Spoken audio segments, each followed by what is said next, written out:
We're here today with composer Andrew Norman, and we have Kettle Corn, and we're going to talk about music. Thanks for having us, Andrew. Yes, welcome to my backyard.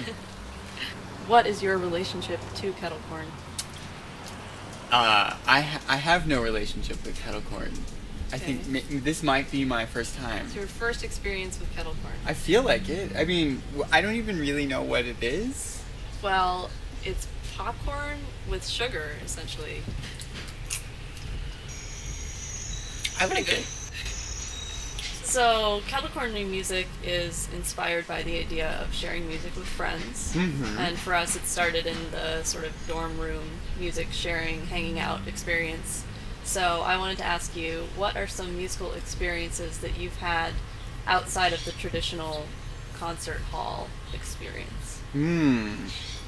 I think actually that I could answer that going all the way back to my days in high school, when I played viola in a very bad string quartet, and we didn't really perform ever. We were very good friends, and we read through all sorts of music, and we played the occasional bad wedding gig, and but most of the time we would just have like sort of reading parties, and that was like, I feel like my first experience with like just making music with friends in a non-performance oriented way, which is, as you know, really fun. Yeah.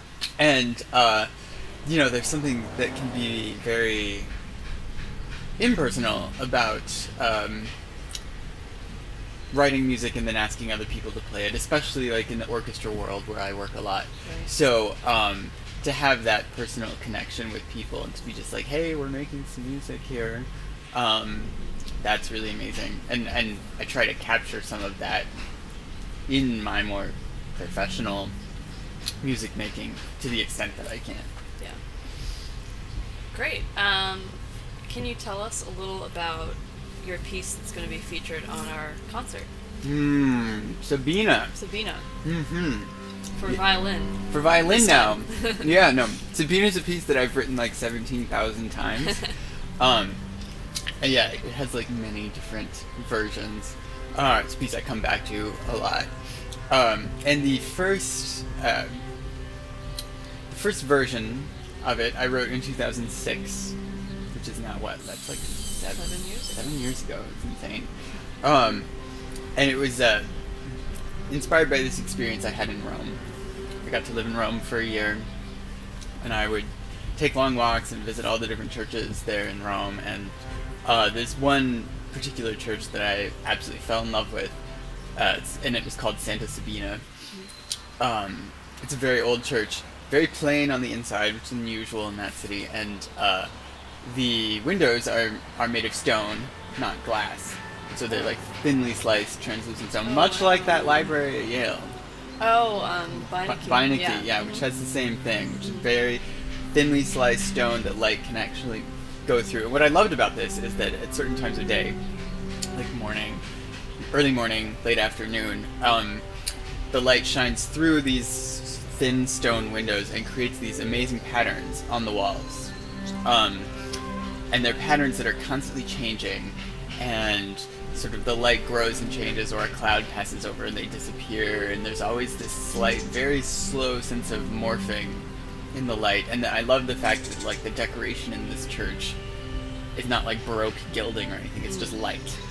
And so then one morning I was like, okay, I'm gonna go do this full on. So I went to this church in the dark before sunrise, and then I watched the whole shebang from darkness, and then as the light emerged, and then got to this golden, intense yellow on these walls, and then it was like sort of normal daylight.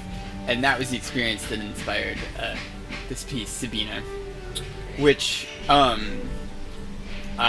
so I went home and I was experimenting with material on my viola, which is often what I do to get myself going. I'm a very bad violist, but it's an instrument that I have a very personal connection to, and that's sort of how the idea of like exploring the rocking between open strings and I think a lot about physical motions, and I love this idea of starting with these very, very soft, almost non-existent sounds, and gradually start rocking between the strings until the rocking motion gets wilder and wilder and wilder, and sort of the way that the arm moves is like a metaphor for me for how these light patterns undulate.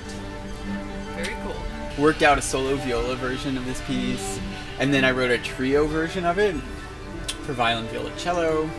I wrote a solo cello version of it, because it's material that is very, comes directly out of the way that string instruments are built, and how the open strings work, Right. and so it's very easy to translate it to any string instrument. Right. I haven't tried for bass, but yeah, no, it's like it's material that I really like, so I keep coming back to it. Great. So that's my piece. Well, we're looking forward to hearing it in January, and thanks for talking to us today, Andrew. I just have some more pedal chords.